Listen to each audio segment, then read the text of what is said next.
কিছু কিছু দলের কথাই মনে হয় তারাই সব করেছে, বললেন নজরুল ইসলাম খান। বিস্তারিত সংবাদ।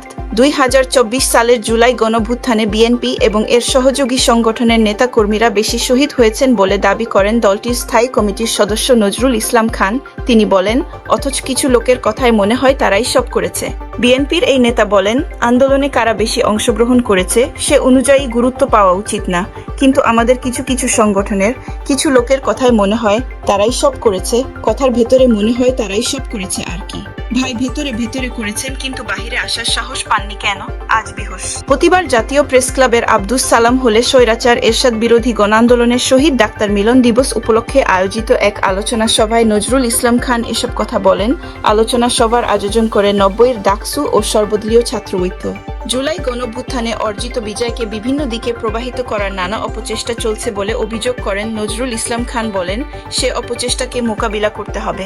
বিএনপির স্থায়ী কমিটির সদস্য নজরুল ইসলাম খান বলেছেন, বিএনপি একমাত্র দল যাদের দীর্ঘ সময় রাষ্ট্র পরিচালনার অভিজ্ঞতা আছে।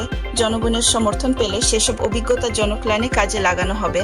একই সঙ্গে অতীতের ভুলগুলো থেকে পাওয়া শিক্ষা কাজে লাগানো হবে। বিএনপির সর্বোচ্চ নীতি নির্ধারক ফোরামের এ নেতা বলেন, আমাদের লড়াইকে বিভ্রান্ত করার অনেক চেষ্টা হয়েছে, কিন্তু তা সফল হয়নি।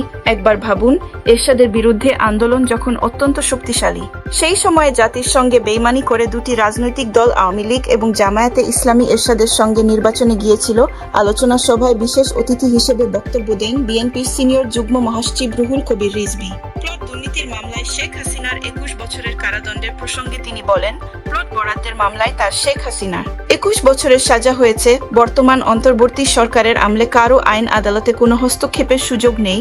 রাজনৈতিক দলগুলোর সেখানে প্রভাব বিস্তার করার কিছু নেই। হাসিনার গড়া আদালত, হাসিনার গড়া ট্রাইব্যুনালে তার বিচার হয়েছে।